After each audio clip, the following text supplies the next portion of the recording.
Saudara yang dikasihi Tuhan Yesus Kristus, saya Pendeta STP Siahaan dari Yayasan BKS Marturia akan menyampaikan firman Tuhan. Sebelumnya mari kita berdoa. Damai sejahtera Allah yang melampaui segala akal dan budi, kiranya mengawal hati saudara-saudara sekalian di dalam Kristus Yesus Tuhan kita. Amin. Saudaraku, firman Tuhan untuk minggu ke-19 setelah Trinitatis pada tanggal 27 Oktober 2019 ini adalah dari kitab Amsal pasal 22 ayat yang ke-8 hingga ayat ke-12. Saya akan bacakan. Orang yang menabur kecurangan akan menuai bencana, dan tongkat amarahnya akan habis binasa. Orang yang baik hati akan diberkati, karena ia akan membagi rezekinya dengan si miskin. Usirlah si pencemooh, maka lenyaplah pertengkaran, dan akan berhentilah perbantahan dan cemooh. Orang yang mencintai kesucian hati dan yang manis bicaranya menjadi sahabat raja. Mata Tuhan menjaga pengetahuan, tetapi ia membatalkan perkataan si pengkhianat. Demikian firman Tuhan. Saudaraku, ada peribahasa yang mengatakan pikir dahulu pendapatan, sesal kemudian tiada berguna. Mengapa?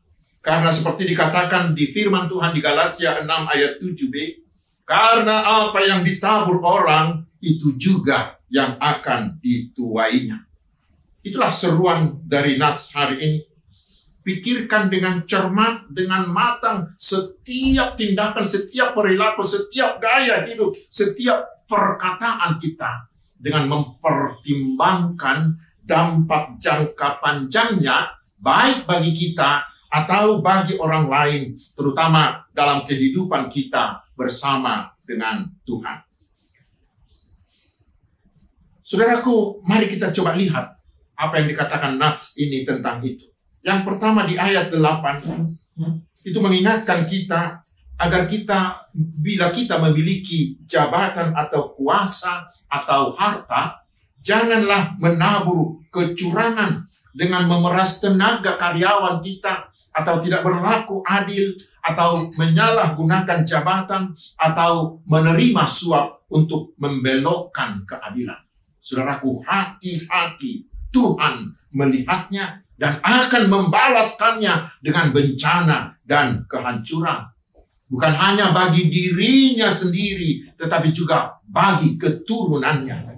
Karena itulah saudaraku, bila Tuhan memberi kesempatan bagi kita untuk berkuasa, gunakanlah itu hanya untuk memuliakan nama Tuhan dan mensejahterakan sesama manusia. Yang kedua di ayat yang ke-10, kita diingatkan agar jangan melakukan keonaran dengan menyebarkan fitnah, menyebarkan berita bohong atau ujaran kebencian yang merusak kesatuan dan persaudaraan. Orang seperti itu pasti akan terusir, pasti akan dikucilkan.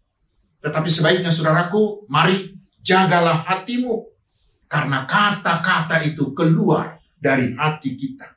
Dan ingatlah, kita kelak akan dihakimi menurut setiap perkataan yang kita ucapkan. Tetapi sebaliknya saudaraku, seperti dikatakan di ayat 9, sebaiknya kita mau menjadi orang yang berbaik hati. Artinya aktif, mencari orang yang berkekurangan untuk berbagi kasih dengan mereka. Karena bagi orang seperti itu, Tuhan akan melimpahkan berkat-berkatnya. Tuhan Yesus pernah berkata, berbahagialah orang yang murah hatinya, karena mereka akan beroleh kemurahan. Sementara Amsal 28 ayat 27 memastikan, siapa memberi kepada orang miskin, dia tidak akan pernah berkekurangan. Dan berikutnya saudaraku, jadilah seperti yang disebut di ayat 11, yaitu menjadi orang yang menjaga kesucian hati.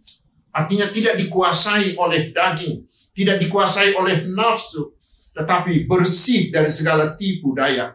Tidak mau mendendam, tidak mau membalas, tetapi selalu mengampuni.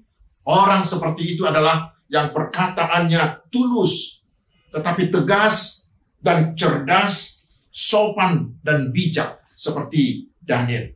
Orang seperti itu dikatakan akan menjadi sahabat raja. Mereka akan diberi kesempatan untuk turut mengelola bangsa dan negara. Tuhan Yesus berkata, berbahagialah orang yang suci hatinya, karena mereka akan melihat Allah. Matius 5 ayat 8. Dan yang terakhir di ayat 12, saudaraku, Tuhan menyerukan, jadilah orang yang memiliki ilmu pengetahuan dan teknologi yang tinggi. Tetapi gunakanlah itu hanya untuk memuliakan Tuhan. Gunakanlah itu hanya untuk mendewasakan iman percaya kita kepada Tuhan Yesus Kristus. Dan ilmu pengetahuan dan teknologi yang seperti itu pasti akan mensejahterakan umat manusia. Tetapi sebaliknya, Tuhan akan membongkar dan menghukum orang-orang yang menggunakannya untuk menghina Allah dan menyusahi sesamanya. Amin. Mari kita berdoa. Ya Tuhan, ajarlah kami berkata dan berperilaku yang baik, agar Tuhan menyayangi kami. Jagailah hati kami agar tidak berlaku curang dan menjadi pencemooh. Tuhan memberkati engkau dan melindungi engkau. Tuhan menyinari engkau dengan wajahnya dan memberi engkau kasih karunia. Tuhan menghadapkan wajahnya kepadamu dan memberi engkau damai sejahtera. Amin.